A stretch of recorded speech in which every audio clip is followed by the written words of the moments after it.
പിതാവിന്റെയും പുത്രന്റെയും പരിശുദ്ധാത്മാവിന്റെയും നാമത്തിൽ ആമേൻ. അമ്മേ പരിശുദ്ധമേ, അമ്മേ പരിശുദ്ധമേ, ദൈവമാതാവേ, കൃപാസനത്തിലൂടെ ഞങ്ങൾക്കും ഞങ്ങളുടെ ദേശത്തിനും അമ്മ മധ്യസ്ഥം തേടി തന്ന എല്ലാ അനുഗ്രഹങ്ങൾക്കും കൃപകൾക്കും ഞങ്ങളിപ്പോൾ ഹൃദയം നിറഞ്ഞ നന്ദി പറയുന്നു. അമ്മേ പരിശുദ്ധമേ, ദൈവമാതാവേ, 2004 ഡിസംബർ 7-ാം തീയതി ഉച്ചകഴിഞ്ഞ് 2:30 കൃപാസനത്തിൽ സംഭവിച്ച അമ്മയുടെ പ്രത്യക്ഷപ്പെടലിനെ കുറിച്ച് തിരുസഭയ്ക്ക് സമർപ്പിച്ചിരിക്കുന്ന പഠനരേഖകളുടെ മേൽ സഭാത്മകമായ പഠനം ആരംഭിക്കുവാൻ ഞങ്ങൾ പ്രാർത്ഥിക്കുന്നു. അമ്മേ പരിശുദ്ധമേ, ഭൂസ്വർലോകങ്ങളുടെ രാജ്ഞിയായ അങ്ങേയ്ക്ക് ഭൗമ സംരക്ഷണത്തിനായി പ്രപഞ്ചപ്രകൃതിയെ തന്നെ തിരുസഭ പ്രതിഷ്ഠിക്കുവാൻ ഈ പ്രത്യക്ഷീകരണ വഴി ഇടയാക്കണമേ. പരിശുദ്ധമ്മേ, ജപമാല മാതാവേ, സകല കൃപാസനം പ്രാർത്ഥനകളോടും ചേർത്ത് ഞങ്ങളിപ്പോൾ പ്രാർത്ഥിക്കുന്ന ഈ കുടുംബത്തിന്റെ പ്രത്യേക നിയോഗം.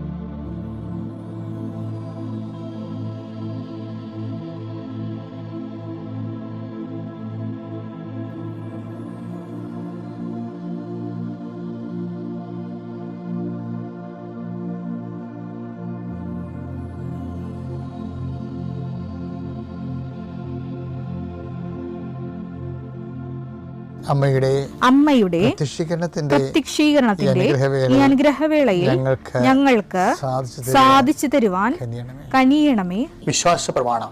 സർവശക്തനായ പിതാവും ആകാശത്തിന്റെയും ഭൂമിയുടെയും സൃഷ്ടാവുമായ ദൈവത്തിൽ ഞാൻ വിശ്വസിക്കുന്നു. അവിടുത്തെ ഏകപുത്രനും ഞങ്ങളുടെ കർത്താവുമായ ഈശോ മിശിഹായിലും ഞാൻ വിശ്വസിക്കുന്നു. ഈ പുത്രൻ പരിശുദ്ധാത്മാവിനാൽ ഗർഭസ്ഥനായി കന്യകാമറിയത്തിൽ നിന്ന് പിറന്ന് പൊന്തിയോസ് പിലാത്തോസിന്റെ കാലത്ത് പീഡകൾ സഹിച്ച് കുരിശിൽ തറയ്ക്കപ്പെട്ട് മരിച്ച് അടക്കപ്പെട്ട് പാതാളങ്ങളിൽ ഇറങ്ങി മരിച്ചവരുടെ ഇടയിൽ നിന്ന് 3-ാം നാൾ ഉയർത്ത് സ്വർഗത്തിലേക്ക് എഴുന്നള്ളി സർവശക്തിയുള്ള പിതാവായ ദൈവത്തിന്റെ വലതുഭാഗത്തിരിക്കുന്നു. അവിടെ നിന്ന് ജീവിക്കുന്നവരെയും മരിച്ചവരെയും വിധിക്കുവാൻ വരുമെന്നും ഞാൻ വിശ്വസിക്കുന്നു. പരിശുദ്ധാത്മാവിലും ഞാൻ വിശ്വസിക്കുന്നു. വിശുദ്ധ കത്തോലിക്കാ സഭയിലും പുണ്യവാന്മാരുടെ ഐക്യത്തിലും പാപങ്ങളുടെ മോചനത്തിലും ശരീരത്തിന്റെ ഉയർപ്പിലും നിത്യമായ ജീവിതത്തിലും ഞാൻ വിശ്വസിക്കുന്നു. ആമേൻ. സുഖസ്ഥനായ ഞങ്ങളുടെ പിതാവേ, അങ്ങയുടെ നാമം പൂജിതമാകണമേ. അങ്ങയുടെ രാജ്യം വരണമേ. അങ്ങയുടെ തിരുമനസ് സ്വർഗത്തിലെ പോലെ ഭൂമിയിലും ആകണമേ. അന്നു വേണ്ടുന്ന ആഹാരം ഇന്ന് ഞങ്ങൾക്ക് തരണമേ. ഞങ്ങളോട് തെറ്റ് ചെയ്യുന്നവരോട് ഞങ്ങൾ ക്ഷമിക്കുന്നത് പോലെ ഞങ്ങളുടെ തെറ്റുകൾ ഞങ്ങളോടും ക്ഷമിക്കണമേ. ഞങ്ങളെ പ്രലോഭനത്തിൽ ഉൾപ്പെടുത്തരുതേ, തിന്മയിൽ ഞങ്ങൾ രക്ഷിക്കണമേ. ആമേൻ. നന്മ നിറഞ്ഞ മറിയമേ, സ്വസ്തി. കർത്താവ് അങ്ങയുടെ കൂടെ സ്ത്രീകളിൽ അങ്ങ് അനുഗ്രഹിക്കപ്പെട്ടവളാകുന്നു. അങ്ങയുടെ ഉദരത്തിൻ ഫലമായി ഈശോ അനുഗ്രഹിക്കപ്പെട്ടവനാകുന്നു. പരിശുദ്ധ മറിയമേ, തമ്പുരാന്റെ അമ്മേ, പാപികളായ ഞങ്ങൾക്ക് വേണ്ടി ഇപ്പോഴും ഞങ്ങളുടെ മരണസമയത്തും തമ്പുരാനോട് അപേക്ഷിക്കണമേ. ആമേൻ. എൻ്റെ പ്രിയപ്പെട്ടവരെ, ഈ ദിവസങ്ങളിൽ കഴിഞ്ഞ ചൊവ്വാഴ്ച പ്രാർത്ഥന നിങ്ങൾ കേട്ടിട്ടുണ്ടെങ്കിൽ ഞാൻ പറഞ്ഞിട്ടുണ്ട്. ബുധനാഴ്ച മുതൽ ഡോക്യുമെൻറ്റുകൾ സമർപ്പിച്ചുകൊണ്ടുള്ള പ്രാർത്ഥന, നമ്മുടെ രാവിലെയുള്ള പ്രാർത്ഥനയ്ക്ക് നമ്മൾ ഓരോ ദിവസത്തും വേണ്ട ഡെയിലി ബ്രെഡാണല്ല ഇത്. അപ്പം നിങ്ങൾ ഇപ്പോൾ ഓരോരോ സ്ഥലങ്ങളിലേക്ക് പോകത്തില്ലേ, അപ്പോൾ ഓരോരോ വിഷയങ്ങളിൽ ഏർപ്പെട്ടില്ലേ. ഇപ്പോൾ ഉദാഹരണത്തിന് ഭവന നിർമ്മാണ തടസ്സമാണ്. അപ്പം നിങ്ങൾ അതിൻ്റെ സ്കെച്ച് പ്ലാനും രാവിലെ പ്രാർത്ഥനയ്ക്ക് കൊണ്ടുവരണം. അച്ഛൻ കുറിച്ചെടുക്കുമ്പോൾ തന്നെ ആദ്യം ഡോക്യുമെൻ്റ് പ്രാർത്ഥനയാണ്ട സമയമായിരിക്കും.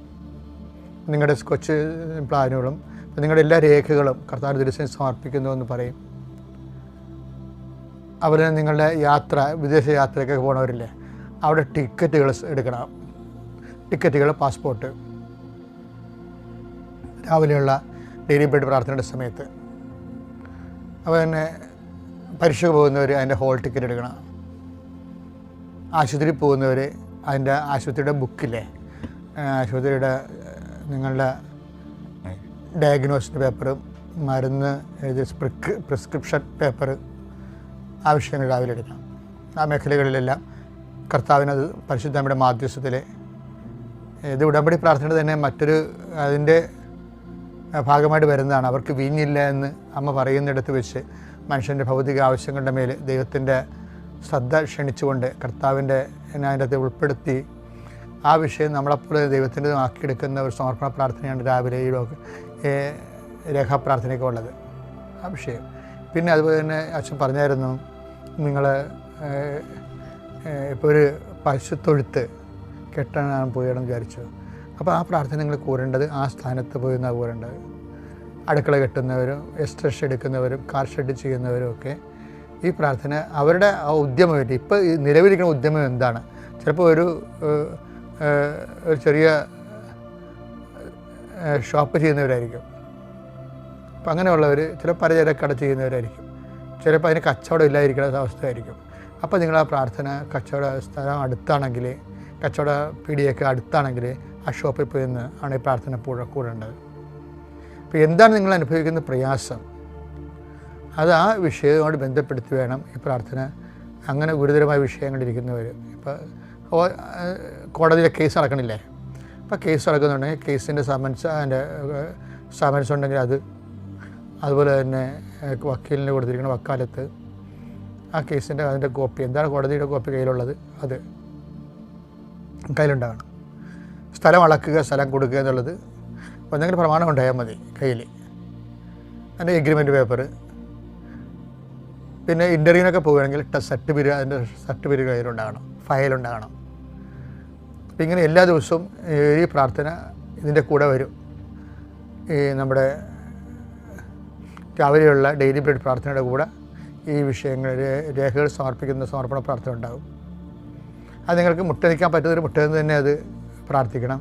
ആദ്യത്തെ ഭാഗം അച്ഛൻ കുരിശെടുക്കുമ്പോൾ തന്നെ ഉള്ളത് ആദ്യമേ തുടങ്ങുന്നത് ഇതുപോലെയുള്ള രേഖകളെ സമർപ്പിക്കുന്ന പ്രാർത്ഥനയാണ്.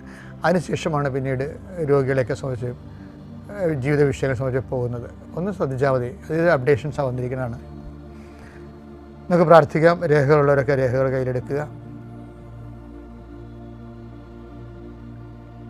കർത്താവ് നിൻ്റെ ഉന്നതമായ നാമത്തിന് സ്തോത്രം ചെയ്യുന്നു.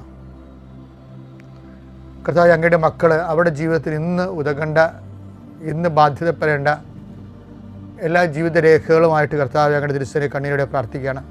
കർത്താവ് പരീക്ഷയ്ക്ക് പോകുന്നവരെ, റിസൾട്ട് നോക്കാൻ പോകുന്നവർ, ഇൻ്റർവ്യൂവിന് പോകുന്നവർ, വിദ്യാർത്ഥികൾ എന്തെല്ലാം കാര്യങ്ങൾക്ക് പോകുന്നുവോ അവരുടെ രേഖകളെല്ലാം ഇപ്പോൾ ഞങ്ങളെ സമർപ്പിച്ച് പ്രാർത്ഥിക്കുന്നു. ഈശോയെ, ഈ രേഖകളുടെ മേലെല്ലാം നിൻ്റെ തിരുമുറുവാർന്ന് വലതുകരം വെക്കണമെന്ന് പ്രാർത്ഥിക്കുന്നു. അമ്മയെ പരിശുദ്ധമേ ദേവമാതാവേ, അവർക്ക് വീഞ്ഞില്ല എന്ന് പറഞ്ഞുകൊണ്ട് കാനായിലെ കല്യാണ കുടുംബത്തിലെ കർത്താവിൻ്റെ കൃപയുടെ വാഹകയായി നിന്നവളെ, മക്കൾക്ക് പലപ്പോഴും വിദ്യാഭ്യാസത്തെയും പഠനത്തെയും പരീക്ഷയെയും ഇൻ്റർവ്യൂവിനെയും അതിൻ്റെ ഫലപ്രഖ്യാപനത്തെ നോക്കുന്നതിനൊക്കെ പോകുന്നവർക്ക് ടെൻഷനും പലതരത്തിലുള്ള പ്രയാസവും ഒക്കെയാണുള്ളത്. ആദ്യമേ അമ്മയെ അവരുടെ മനസ്സ് സമാധാനപ്പെടുത്താനും സ്വസ്ഥപ്പെടുത്താനും നീ അവരെ ആശീർവദിക്കുകയും ശക്തിപ്പെടുത്തുകയും ചെയ്യണം പ്രാർത്ഥിക്കുന്നു. ദൈവത്തിൻ്റെ പദ്ധതികൾക്കെല്ലാം കീഴ്വഴങ്ങിക്കൊണ്ട് ദൈവത്തിൻ്റെ നാമത്തെ മഹത്വപ്പെടുത്തിക്കൊണ്ട് സുവിശേഷ സാക്ഷ്യം മുന്നേറാനുള്ള കൃപ അവർക്ക് നൽകണം പ്രാർത്ഥിക്കുന്നു. കർത്താവ് പുരയിടമായിട്ട് ബന്ധപ്പെട്ട ഒരേ സമയ വിഷയങ്ങൾ സംബന്ധിച്ച് പ്രാർത്ഥിക്കുന്നു. പുരയിടത്താണെങ്കിൽ പുരയിടത്തിലാണ് വിൽക്കാൻ പോകുന്നവരുണ്ട്, വാങ്ങാൻ പോകുന്നവരുണ്ട്, അഡ്വാൻസ് കൊടുത്തവരുണ്ട്, അഡ്വാൻസ് കൊടുത്തിട്ട് അതിൻ്റെ തീർവ് നടക്കാത്തവരുണ്ട്. അങ്ങനെയുള്ളവരുടെ എല്ലാ പ്രമാണങ്ങളെയും അതുപോലെ തന്നെ അച്ചാരച്ചീട്ടിനെയും അങ്ങയുടെ തിരുസനെ സംബന്ധിച്ച് പ്രാർത്ഥിക്കുന്ന ദൈവമേ. അതുപോലെ തന്നെ ഈശോയെ പലതരത്തിലുള്ള കീടങ്ങൾക്ക് കൃഷിക്കുണ്ടാകുന്ന കീടങ്ങൾ, അതുപോലെ തന്നെ പലപ്പോഴും ഏലം പഴുത്തു മാറുന്നതും, അതുപോലെ തന്നെ പലതരത്തിലുള്ള മത്സ്യത്തൊഴിലാളി മേഖലയിലുണ്ടാകുന്ന കേടുപാടുകൾ, വലയുടെ കേടുപാടുകൾ, സ്ഥിരമായി കെഞ്ചി നിന്ന് പോവുക, സ്ഥിരമായി വലക്ക് കേടുപാട് വരിക, അങ്ങനെയുള്ള മേഖലകളിലുള്ള വസ്തുക്കൾ, ഫിഷിംഗ് ഇംപ്യൂട്ട്സിനെ, ഉരുപ്പടികളെ, മത്സ്യബന്ധന ഉരുപ്പടികളെ അങ്ങനെ തിരുസന്നിധിയിൽ അത് നന്നായി വർക്ക് ചെയ്യുന്നതിന് വേണ്ടിയും സുരക്ഷിതമായി അത് ഉപയോഗിക്കാൻ വേണ്ടിയും കർത്താവിൻ്റെ നാമത്തിൽ അവർ ആശീർവദിച്ചുകൊണ്ട് പ്രാർത്ഥിക്കുന്നു. ആശുപത്രി പോകുന്നവരുടെ ചീട്ടുകളും അതുപോലെ തന്നെ എക്സ്റേ കോപ്പികളും സ്കാനിങ് റിപ്പോർട്ടുകളും അതുപോലെ തന്നെ മരുന്നിൻ്റെ പ്രിസ്ക്രിപ്ഷൻ കാർഡുകളും അങ്ങനെ തിരുസന്നിധിയിൽ സമർപ്പിച്ചുകൊണ്ട് പ്രാർത്ഥിക്കുന്നു. ദൈവമേ കർത്താവെ, നിൻ്റെ തിരുമുറുവാൻ വരദകരം മക്കളുടെ മേലെ വയ്ക്കണമെന്ന് പ്രാർത്ഥിക്കുന്ന ഈശോ. വിദേശ യാത്ര ചെയ്യുന്നവരെ, യാത്രയ്ക്ക് ഒരുങ്ങുന്നവർ, അവരുടെ പാസ്പോർട്ടുകൾ, വിസ, അതുപോലുള്ള എല്ലാ വിഷയങ്ങളും കർത്താവെ അങ്ങനെ തിരുസന്നിധി സഹോദരൻ പ്രാർത്ഥിക്കുന്ന ഈശോയെ. ഈശോ നിങ്ങളെ നിൻ്റെ തിരുവാർന്ന് വരുതുകരം ആണിപ്പെടുന്ന അത്ഭുതകരം കർത്താവെ ഈ മക്കളുടെ ശിരസ് വെക്കണമേ എന്ന് പ്രാർത്ഥിക്കുന്നു. അടിപ്പണ പോലെ വൈദ്യാഘാതം പോലെ ദൈവികമായ ശക്തി ഈ രേഖകളിലേക്ക് ആവശ്യിക്കട്ടെ എന്ന് പ്രാർത്ഥിക്കുന്നു. നിലനിൽക്കുന്ന തടസ്സങ്ങളെ, ദോഷങ്ങളെ യേശുക്രിസ്തുവിന്റെ നാമത്തിൽ 39 വർഷത്തെ പൗരോഹിത്യത്തിൻ്റെ ശക്തിയാലും കർത്താവിനും കൃപാസ്ഥാനം ജീവനുടെ പ്രത്യക്ഷപ്പെട്ട പരിശുദ്ധമ്മയുടെ പ്രത്യക്ഷീകരണത്തിൻ്റെ യോഗ്യതയാലും അൽത്താരിൽ നടന്ന 14 ആരാധനയുടെ ദൈവികമായ ശക്തിയാൽ ഈ രേഖകളുണ്ടാകുന്ന ഈ വിഷയ വസ്തുക്കൾക്കുണ്ടാകുന്ന ഈ രേഖയുടെ മേലുണ്ടാകുന്ന എല്ലാ തടസ്സങ്ങളെയും മറവി തടസ്സങ്ങൾ വരെ യേശുക്രിസ്തു നാമത്തിൽ ഞാൻ ബന്ധിക്കുകയും ഇതിലെ ശുഭദീർഘമായ പര്യവസാനം ഉണ്ടാകാൻ പരിശുദ്ധ ദേവമാതാവിൻ്റെ പ്രത്യേക മധ്യസ്ഥനെ രേഖകളെ ഏൽപ്പിക്കുകയും ചെയ്യുന്നു. കർത്താവെ കണ്ണുനീരുടെ വിതക്കുന്നു അവർ ജയഘോഷത്തോടെ കൊയ്ത കറ്റയുമായി വരുന്നു എന്നുള്ള എല്ലാ ദിവസവും പ്രഭാതത്തിൽ ഞങ്ങളുടെ പ്രാർത്ഥനയാണ്. കർത്താവെ കണ്ണുനീരുടെ പോകുന്നവർ, ആശങ്കയോടെ പോകുന്നവർ ഉത്സാഹത്തോടെ തിരിച്ചു വരാനും അവർക്ക് ഉന്മേഷത്തിൻ്റെ അരുവിയെ പരിശുദ്ധാത്മാവിനെ the joy of the Holy Spirit പരിശുദ്ധാത്മാവിൻ്റെ സന്തോഷത്തിൽ അവരെ പ്രത്യേകം അഭിഷേകം ചെയ്യാൻ പ്രാർത്ഥിക്കുന്നു. എൻ്റെ കർത്താവിന് ഉന്നതമായ നാമത്തിൽ സഭയുടെ അധികാരത്തിൽ കുരിശിൻ്റെ അടയാളത്തിൽ ദൈവത്തിൻ്റെ ശക്തിയാൽ ആസ്വദിക്കുന്നു. കർത്താവ് വാഹനം വാങ്ങാൻ പോകുന്നവരുണ്ട്, വാഹനം ഓടിക്കാൻ പോകുന്നവരുണ്ട്. അവരുടെ താക്കോലുകൾ, അവരുടെ ലൈസൻസ് അങ്ങയുടെ തിരുസേനെ സമർപ്പിച്ച് പ്രാർത്ഥിക്കുന്നു. കർത്താവ് അങ്ങയുടെ അവരെ പോകേണ്ട വഴി നിനക്ക് മുമ്പേ ഞാനൊരു ദൂതനെ അയക്കുന്ന വിളിച്ചത് കർത്താവ് ആ ദൂതനെ അയച്ചു തരികയും നിൻ്റെ വഴികളെ ക്രമപ്പെടുത്തുകയും നീ സുരക്ഷിതമായി തിരിച്ചെത്തുകയും ചെയ്യാൻ ദൈവമായ കർത്താവായിരിക്കും എൻ്റെ ദൈവമെന്ന് കർത്താവ് യാക്കോബിൻ്റെ പ്രാർത്ഥന പോലെ ഈ വഴി യാത്രയിൽ സുരക്ഷിതത്വം ലഭിക്കാൻ പരിശുദ്ധ ദേവമാതാവിനെ നിങ്ങളുടെ വാഹനത്തെ സഞ്ചരിക്കുന്നവരെയും കർത്താവിൻ്റെ തിരുസന്നിധിയിൽ വാഹനം ഡ്രൈവ് ചെയ്യുന്നവരെയും കർത്താവിൻ്റെ തിരുസന്നിധി സമർപ്പിക്കുന്നു. നിങ്ങളുടെ വലത്തും ഇടത്തും കൂടി പോകുന്ന മറ്റു വാഹനങ്ങളെയും മുമ്പിനും പുറകിലും വരുന്ന മറ്റു വാഹനങ്ങൾ അഭിചാരം ആകസ്മികമായി ഉണ്ടാകുന്ന അപകടങ്ങളെ ഈശോയുടെ നാമത്തിൽ ബന്ധിക്കുന്നു. Lord Jesus Christ the fire finger soak with the precious blood Lord infuse your spirit of power and grace. ഇപ്പോൾ ജൂലൈ മാസം 20 വെള്ളിയാഴ്ച നമ്മളിതൊരു സീരിയസ് ടോക്കാണ് കേട്ടോ, അല്ലേ? കഴിഞ്ഞ ഞായറാഴ്ച തുടങ്ങിയതാണ്. ഇപ്പോൾ എന്താ പറയണത്? ദൈവത്തിന് ഇഷ്ടമുള്ളവരാകാൻ എന്ത് ചെയ്യണമെന്നുള്ള ചോദ്യമാണ്. അവനതിൻ്റെ ഉത്തരവ് എന്താണ്? അവൻ അയച്ചവനെ വിശ്വസിക്കുക. അപ്പം വിശ്വസിക്കുകയാണ് അതിൻ്റെ പ്രധാനപ്പെട്ട കാരണം. വിശ്വസിക്കുമ്പോഴെന്ന് പറയുമ്പോൾ യേശുവിൻ്റെ വിശ്വസിക്കുമ്പോൾ ബാക്കി എല്ലാവരും വിശ്വസിക്കണ പോലെ അല്ല. ഇപ്പം എനിക്ക് നിങ്ങളെ വിശ്വസിക്കാം, നിങ്ങൾക്ക് എന്നെ വിശ്വസിക്കാം. പക്ഷേ നിങ്ങൾ എന്നോട് നാളെ എന്ത് ചെയ്യുമെന്ന് ഇന്ന് പറയാൻ പറ്റത്തില്ല. അതെന്ന് വെച്ചാൽ നമ്മുടെ പരസ്പരമുള്ള വിശ്വാസം എന്നത് ഭാഗികമായ അറിവിൽ അധിഷ്ഠാനമായതുകൊണ്ട് തന്നെ നമ്മുടെ വിശ്വാസം ഭാഗികമാണ്. കാര്യം നമ്മുടെ പരസ്പര വിശ്വാസം. പക്ഷേ യേശുവിനെ നമ്മൾ വിശ്വസിക്കണമെന്ന് പറഞ്ഞാൽ കർത്താവ് പറഞ്ഞാൽ നമ്മളെന്താ വായിച്ചത്? 2:24 വായിച്ചത് എന്താണ്? അവനാ സുവിശേഷം അവൻ ആരെയും വിശ്വസിച്ചില്ലെന്ന്. എന്താ കാര്യം? മനുഷ്യരുള്ള എന്താണെന്ന് അവന് അറിയാമായിരുന്നു എന്നുള്ളതാണ്. അപ്പോൾ യേശുവിനെ വിശ്വസിക്കുക എന്ന് പറയുമ്പോൾ പ്രധാനപ്പെട്ട റിസ്ക് എന്ന് പറയുന്നത് യേശുവിനെ വിശ്വസിപ്പിക്കുക എന്നുള്ളതാണ്. ഞാൻ നേരത്തെ പറഞ്ഞിട്ടുണ്ട് ഏറ്റവും വലിയ കഴിഞ്ഞ ദിവസങ്ങളിൽ വൈദികയുടെ ധ്യാനം നടന്നപ്പോൾ എനിക്കൊരു കുർബാന ചെല്ലാനുള്ള ഒരു ദൈവാനുഗ്രഹം കിട്ടി. അപ്പോൾ ഞാൻ കുറേ പ്രാർത്ഥിച്ചാണ് കുർബാന ചെല്ലാൻ വേണ്ടി കയറിയത്. അപ്പോൾ ഞാൻ ഇൻട്രൊഡക്ഷൻ പറഞ്ഞപ്പോൾ വെളുപ്പിനെ പരിശുദ്ധാത്മാവ് പറഞ്ഞൊരു കാര്യമാണ് ഞാൻ പറഞ്ഞത്. ഞാൻ പറഞ്ഞ പൗരോഹിത്യം, ഞാനും ഒരു 39 വർഷമായി പൗരോഹിത്യത്തിൽ, അടുത്ത പോലെ 40 വർഷമാകും. ഇത്രയും നാൾ എൻ്റെ പൗരോഹിത്യത്തിൻ്റെ ഏക റിസ്ക് എന്ന് പറയണത് ഞാൻ പുരോഹിതനാണെന്നുള്ളത് ദൈവത്തിന് ഒന്ന് ബോധ്യപ്പെടുത്തി എടുക്കണതാണ്. അത് ഒന്നൊന്നര പണിയാണത്. ഏക്കത്തില്ല. അതായത് ഞാൻ പുരോഹിതനാണെന്ന് പുള്ളിക്കാരൻ ഏക്കത്തില്ല. അതെന്താ വെച്ചാൽ ഈ മനുഷ്യരുള്ള എന്താണെന്ന് അവനറിയാമല്ല. അത് കാരണം ഈ വിശ്വാസം ഏതാണ്ട് ഇതുപോലെയാണ്. എന്താണ്? ദൈവത്തിനെ വിശ്വസിപ്പിച്ചെടുക്കാൻ വലിയ പാടാണ്. അത് എനിക്ക് വേണ്ടത് ഇവിടുത്തെ ഏറ്റവും വലിയ ടഫായിട്ടുള്ള ഒരു ഡേഞ്ചറസ് സോൺ എന്ന് പറയാം. അതുകൊണ്ട് തന്നെ നമ്മൾ എപ്പോഴും ശ്രദ്ധിക്കണം. നമ്മൾ എന്ത് അഭ്യാസം കാണിച്ചാലും ചില പ്രാർത്ഥനകളൊക്കെ തലകുത്തി നിന്ന് പ്രാർത്ഥിച്ചാലും ഏക്കാത്തെന്ന് വെച്ച് കഴിഞ്ഞാൽ ഇതാണ് ഈ 2 യോഹന്നാൻ 2:24 എന്താണ്? മനുഷ്യരിലുള്ളത് എന്താണെന്ന് എനിക്കറിയാവുന്നത്. അതാണ് സംഭവം. അപ്പം അതെന്ന് പറയുന്നത് ആധ്യാത്മിക ജീവിതത്തിൽ ഏറ്റവും വലിയ പെട്ടെന്ന് ഉയരാനും അതേസമയം തന്നെ നമ്മൾ വളരാനും ഏറ്റവും നല്ല സംഭവം ദൈവത്തിനെ കൊണ്ട് നമ്മളെ വിശ്വസിപ്പിച്ചെടുക്കുകയാണ്. ഒരു വ്യക്തിയെ ദൈവം അവിശ്വസിക്കാൻ കാരണങ്ങൾ ഒന്നിതാണ്. ലൂക്ക 11:39 എടുത്തേ. അപ്പോൾ കർത്താവ് അവനോട് പറഞ്ഞു, ഫരിസയരായ നിങ്ങൾ കോപ്പകളുടെയും കോപ്പകളുടെയും പാത്രങ്ങളുടെയും പുറം കഴുകി വെടിപ്പാക്കുന്നു. പുറം കഴുകി വെടിപ്പാക്കുന്നു. നിങ്ങളുടെ അകമോ കവർച്ചയും ദുഷ്ടതയും കൊണ്ട് നിറഞ്ഞിരിക്കുന്നു. അതായത് അപ്പോൾ അസസ്മെൻ്റ് വരുമ്പോൾ മനുഷ്യരിങ്ങനെ പുറമേ നോക്കും. മത്തായി 23:27 കപടനാട്യക്കാരായ നിയമജ്ഞരെ ഫരിസിയരെ നിങ്ങൾക്ക് ദുരിതം. നിങ്ങൾ വെള്ളയടിച്ച കുഴിമാടങ്ങൾക്ക് സദൃശ്യരാണ്. ഇതാണ് നത്തിങ് മോർ നത്തിങ് ലെസ് എന്ന് പറയുന്നത്. ഇതിൻ്റെ അപ്പുറത്ത് ഇനി ഒന്നും പറയാനില്ല. കാര്യമുള്ള ഈ അസസ്മെൻ്റ് എന്ന് വെച്ചാൽ വിലയിരുത്തൽ, ദൈവത്തിൻ്റെ വിലയിരുത്തലിൽ ദൈവം പുറമേ നോക്കി നമ്മളെ വിലയിരുത്തണില്ലെന്നാണ് എൻ്റെ അർത്ഥം. ലൂക്ക 11:39 അകമോ കവർച്ചയും ദുഷ്ടതയും കൊണ്ട് നിറഞ്ഞിരിക്കുന്നു എന്ന വിഷയം എന്ന് പറഞ്ഞത് ഇതാണ് ആധ്യാത്മിക ജീവിതത്തിൻ്റെ ഒരു റിസ്ക് എന്ന് പറയുന്നത്. മനുഷ്യനെ ഓക്കെ ആക്കാൻ നമുക്ക് എളുപ്പമാണ്. കാര്യം മനുഷ്യനെ പുറമേ കണ്ടിട്ട് എല്ലാം ഓക്കെയാണെന്ന് സർട്ടിഫൈഡ് എന്ന് പറയും. ദൈവം അകവും പുറവും കാണുന്ന കാരണം അകം എപ്പോഴും വൃത്തിയായില്ലെങ്കിൽ ഒരു വൃത്തിയില്ലായ്മ ദൈവത്തിന് ഫീൽ ചെയ്യും. അത് ബൈബിളിലെ പ്രധാനപ്പെട്ട ഒരു നിലപാടാണ്. അതുകൊണ്ട് തന്നെ ഈ വിഷയം എപ്പോഴും നമ്മൾ സുവിശേഷവിധമായി ജീവിക്കുക എന്ന് പറയുമ്പോൾ അകത്തിനാണ് പ്രാധാന്യം. കൊല്ലം പാരിപ്പള്ളിയിൽ നിന്ന് വരുന്നു.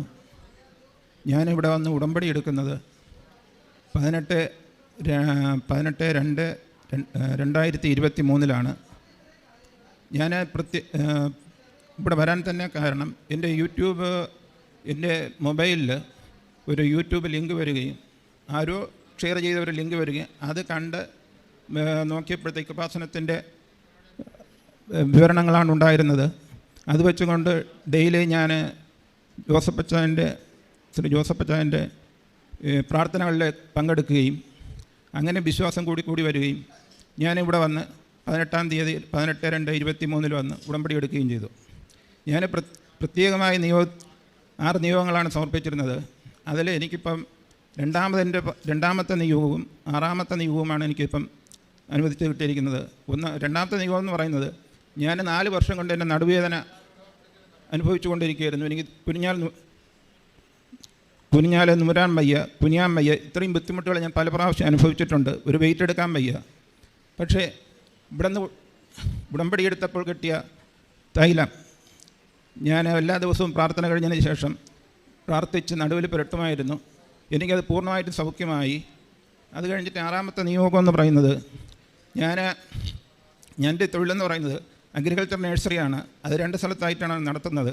അതിൽ 2 സ്ഥലത്തും ഉണക്കാവുമ്പോൾ വെള്ളം പറ്റുന്ന ഒരു സമയമുണ്ട്.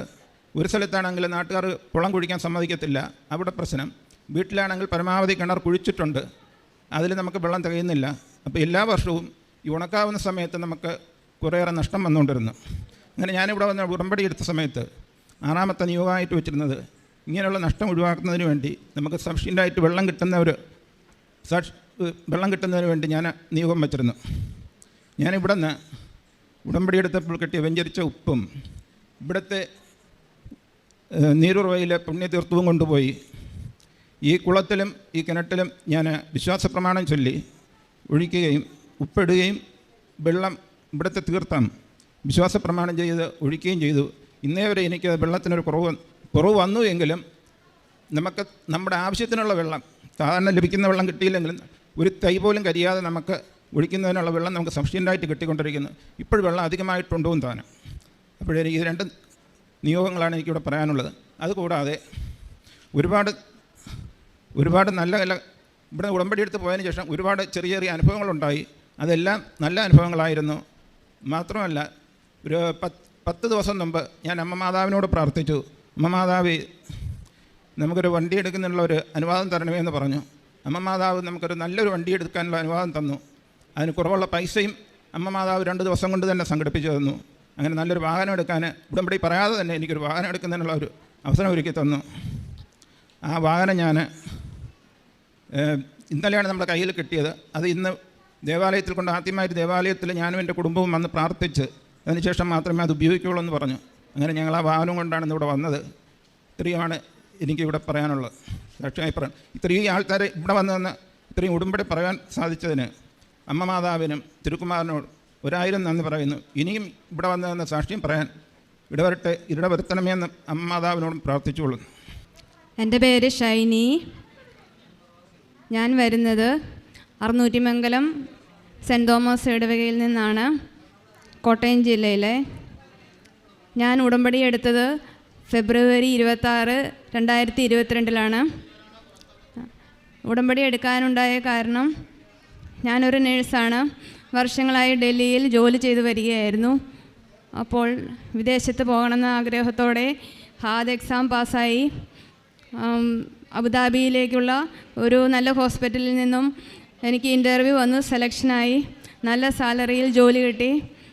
2021 സെപ്റ്റംബർ 21 അവിടെ ജോയിൻ ചെയ്തു.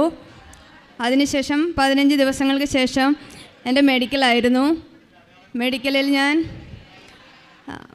റിസൾട്ട് വന്നപ്പോൾ അൺഫിറ്റാണ്. കാരണം പറഞ്ഞത് എൻ്റെ ലങ്സിൽ മുഴുവൻ ട്യൂബർക്ലോസിസ് പടർന്നു പിടിച്ചിരിക്കുകയാണ്, അതിൻ്റെ സ്കാറാണ് മൊത്തം എന്നാണ്. അപ്പോൾ ഹെൽത്ത് ഡിപ്പാർട്ട്മെൻറ്റിൽ നിന്ന് ഓർഡർ വന്നു, എനിക്ക് ജോലി ചെയ്യാൻ സാധിക്കുകയില്ല, റൂമിൽ തന്നെ ഇരിക്കണമെന്ന് പറഞ്ഞു. അതിനുശേഷം റീസ്കാനിങ്ങിനായി വിളിച്ചു. അതിലവർ സ്പൂട്ടം സാമ്പിൾ കളക്ട് ചെയ്തു. അതിനുശേഷം ഞാൻ വിസയിലേക്ക് മാറി. എന്നെ ഹോസ്പിറ്റലിൽ നിന്ന് ടെർമിനേറ്റ് ചെയ്തു. ഞാൻ റിസൾട്ടിനായി വെയിറ്റ് ചെയ്തുകൊണ്ടിരുന്നപ്പോൾ യൂട്യൂബിൽ കൃപാസനത്തിലെ സാക്ഷ്യങ്ങളും ധ്യാനങ്ങളുമൊക്കെ കൂടാൻ തുടങ്ങി. അങ്ങനെ ഒരുപാട് നാളവിടെ നിൽക്കാൻ വയ്യാത്തതുകൊണ്ട് ഞാൻ അവിടെ നിന്നും ഫെബ്രുവരി 18, 2022 തിരിച്ചു പോകുന്ന നാട്ടിലേക്ക്. ഇവിടെ വന്ന് ഫെബ്രുവരി 26, 2022 ഉടമ്പടി എടുത്തു. അതിനുശേഷം അമൃത ഹോസ്പിറ്റലിൽ പോയി എൻ്റെ TB ടെസ്റ്റിന് വേണ്ടി എല്ലാ സാമ്പിളുകളും കൊടുത്തു. തിരിച്ച് ഇവിടെ വന്ന് അച്ഛനെ കാണാൻ സാധിക്കുകയുണ്ടായി. അച്ഛൻ എന്നെ ബ്ലെസ് ചെയ്ത് വിട്ടു. അതിൻ്റെ റിപ്പോർട്ട് വന്നപ്പോൾ എനിക്ക് TBയുടെ സ്കാറല്ലായിരുന്നു, സാർക്കോഡോസിസ് എന്ന് പറയുന്ന മറ്റൊരു അസുഖത്തിൻ്റെ സ്കാറാണെന്ന് മനസ്സിലാക്കാൻ സാധിച്ചു. അതിനുശേഷം ഈ റിപ്പോർട്ടുകളെല്ലാം ഹെൽത്ത് ഡിപ്പാർട്ട്മെൻറ്റിൽ സബ്മിറ്റ് ചെയ്താൽ എനിക്ക് ജോലി ചെയ്യാൻ സാധിക്കുമെന്ന് അറിയാൻ സാധിക്കുകയുണ്ടായി. അങ്ങനെ ഞാൻ ഉടമ്പടി പ്രാർത്ഥനകളെല്ലാം തുടർന്ന് പോവുകയും വീണ്ടും വിസയ്ക്ക് അപ്ലൈ ചെയ്യുകയും ചെയ്തു. മെയ് 5 തീയതിയിലേക്ക് എനിക്ക് വിസ കിട്ടി. ഞാൻ തിരിച്ചു കയറി അബുദാബി എയർപോർട്ടിൽ ചെന്നപ്പോൾ ആണ് അറിയാൻ കഴിഞ്ഞത് അവരെന്നെ ബാൻ ചെയ്തിരിക്കുകയാണ്. ലൈഫ് ബാനായിരുന്നു. ജീവിതത്തിൽ ഒരിക്കലും അത് മാറി കിട്ടുമെന്ന് വിചാരിച്ചില്ല. എങ്കിലും അവിടെ രാത്രി വെളുപ്പിന് 4 മണി വരെ എന്നെ ഇരുത്തി തിരിച്ച് അവിടെ വന്നു. എനിക്ക് അപ്പോൾ തന്നെ തിരിച്ചു കയറി നാട്ടിലേക്ക് പോരേണ്ടതായിട്ട് വന്നു. ഇവിടെ വന്ന് അപ്പോഴൊക്കെ എൻ്റെ മനസ്സിലിരുന്ന് ആരോ പറയുന്നുണ്ടായിരുന്നു, പോകുന്നതിന് മുന്നേ നീ ഇപ്പോൾ പോകണ്ട, ഉടമ്പടി പുതുക്കിയിട്ട് പോയാൽ മതിയെന്ന്. എങ്കിലും ജോലി ചെയ്യാമെന്നുള്ള ആ ഒരു സന്തോഷത്തിൽ ഞാൻ കയറിപ്പോയതാണ്.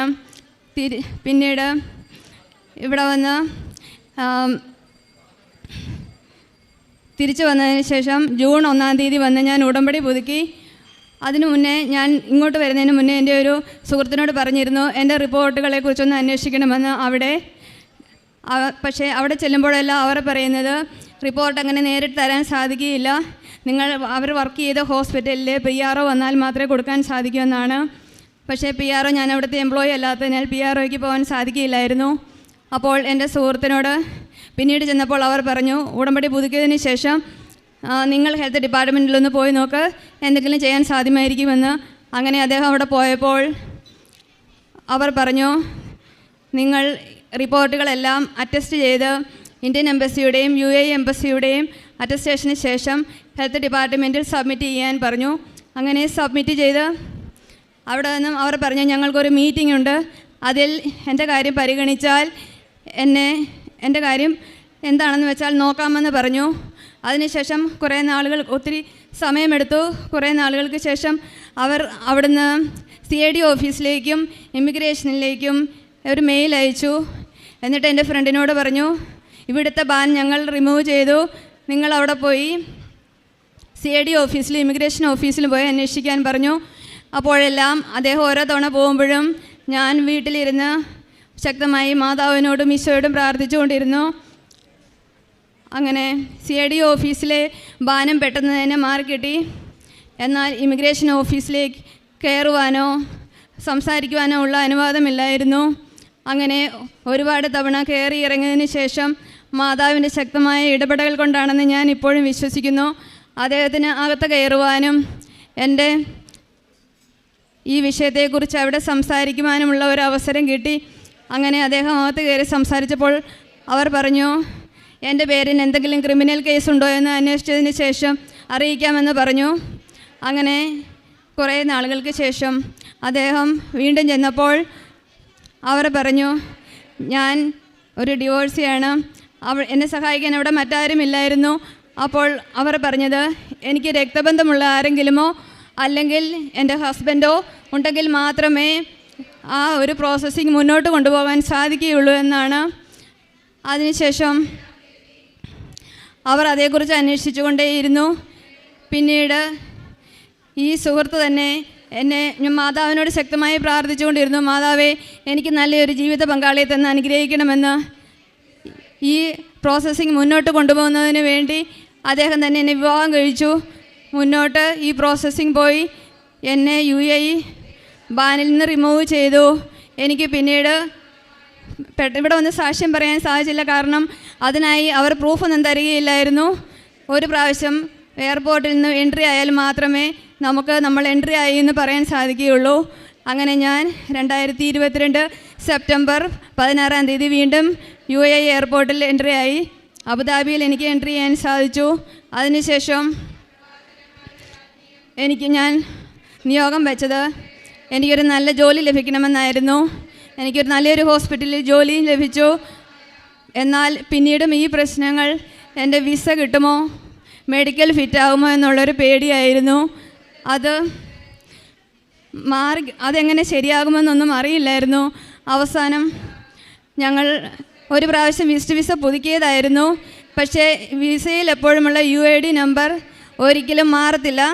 അത് നമ്മൾ ആ കൺട്രിയിൽ എത്ര പ്രാവശ്യം പോയാലും നമ്മുടെ വിസ നമ്പർ ഒരേ നമ്പറായിരിക്കും. പക്ഷേ ഞാൻ വിസ പുതുക്കിയപ്പോൾ എൻ്റെ UID നമ്പർ മാറിയാണ് വന്നത്. ഞങ്ങളത് മാറത്തില്ലാത്തത് കൊണ്ട് ശ്രദ്ധിച്ചതേയില്ല. ഈ മെഡിക്കലിന് പോയപ്പോൾ അവിടെ ഇരുന്ന് നേഴ്സ് ചോദിച്ചു, എന്തെങ്കിലും പ്രശ്നങ്ങളുള്ളതാണോ, അസുഖങ്ങളായിട്ട്? ഞാൻ പറഞ്ഞു, ഞാൻ നേരത്തെ ഇവിടെ എത്തി ബാനായി പോയ ആളാണ്, ഇപ്പോൾ എൻട്രി ആയതാണെന്ന് പറഞ്ഞു. അപ്പോൾ അവർ എൻ്റെ UID നമ്പർ സിസ്റ്റത്തിൽ അടിച്ചു നോക്കിയപ്പോൾ എൻ്റെ പഴയ ഹിസ്റ്ററി ഒന്നുമില്ലായിരുന്നു. അപ്പോൾ അവർ എന്നോട് പറഞ്ഞു, UID നമ്പറിനകത്ത് കാണേണ്ടതാണല്ലോ നിങ്ങളുടെ പഴയ ഹിസ്റ്ററി എല്ലാം, പക്ഷേ ഒന്നും കാണിക്കുന്നില്ലല്ലോ. ഞാനത് വീട്ടിൽ വന്ന് ഹസ്ബൻഡിനോട് പറഞ്ഞപ്പോൾ അദ്ദേഹം ചെക്ക് ചെയ്തപ്പോഴാണ് അറിയുന്നത് എൻ്റെ UID നമ്പർ തന്നെ മാതാവ് മാറ്റിക്കളഞ്ഞു. സിസ്റ്റത്തിൽ എൻ്റെ പഴയ അൺഫിറ്റായ ഹിസ്റ്ററിയോ ഒന്നും തന്നെ ഇല്ലായിരുന്നു. ഞാൻ പുതിയതായി UAEയിൽ എൻട്രി ആയ ഒരു വ്യക്തിയായിട്ടാണ് എന്നെ കാണിക്കുന്നത്. അങ്ങനെ മാതാവ് ആ ഒരു വലിയ ആപത്തിൽ നിന്നും എന്നെ രക്ഷിച്ചു. എൻ്റെ ശക്തമായ പ്രാർത്ഥനയോടെ മാതാവ് ഈശോ വഴി എനിക്ക് ആ അനുഗ്രഹം നേടിത്തന്നു എന്ന് ഞാൻ ഉറച്ച് വിശ്വസിക്കുന്നു. പിന്നെ എൻ്റെ നാലാമത്തെ നിയോഗം എനിക്കൊരു നല്ല ജീവിത പങ്കാളി ലഭിക്കണമെന്നായിരുന്നു. അത് ഞാൻ പറഞ്ഞു കഴിഞ്ഞു. 5ാമത്തെ നിയോഗം ഹസ്ബൻഡിൻ്റെ കണ്ണിന് റെറ്റിനയിലേക്കുള്ള ഞരമ്പിന് ലീക്ക് ഉണ്ടായി, ലേസർ സർജറി വേണമെന്ന് ഹോസ്പിറ്റലിൽ നിന്നും പറഞ്ഞിരുന്നു. പക്ഷേ ഇവിടെ ഞാൻ ഉടമ്പടി എടുത്ത് നിയോഗം വെച്ചതിൽ കണ്ണിൻ്റെ പകുതി കാഴ്ചശക്തി നഷ്ടപ്പെട്ടിരുന്നു. നിയോഗം വെച്ചതിൽ നിന്നും കണ്ണിൻ്റെ അസുഖം പൂർണ്ണമായും ഭേദമായി, സർജറി ഒന്നുമില്ലാതെ അദ്ദേഹത്തിന് ഇപ്പോൾ നല്ല കാഴ്ചയുണ്ട്. എൻ്റെ അടുത്ത നിയോഗം, ഞാൻ പ്രാർത്ഥനയും ബൈബിൾ വായനയും കൊന്തച്ചെലവൊന്നും ഇല്ലാതെ ഒരാളായിരുന്നു. അങ്ങനെ ഇവിടെ വന്ന് ഉടമ്പടി എടുത്തതിന് ശേഷം എനിക്ക് ശക്തമായി പ്രാർത്ഥിക്കാനും കൊന്ത ചൊല്ലാനും ബൈബിൾ വായിക്കാനുമുള്ള അനുഗ്രഹമുണ്ടായി. ഞാൻ നല്ല കുമ്പസാരം നടത്തിയിട്ട് വർഷങ്ങളായിരുന്നു. പക്ഷേ ഉടമ്പടി എടുത്തതിന് ശേഷം ഞാൻ നല്ല കുമ്പസാരം നടത്തി.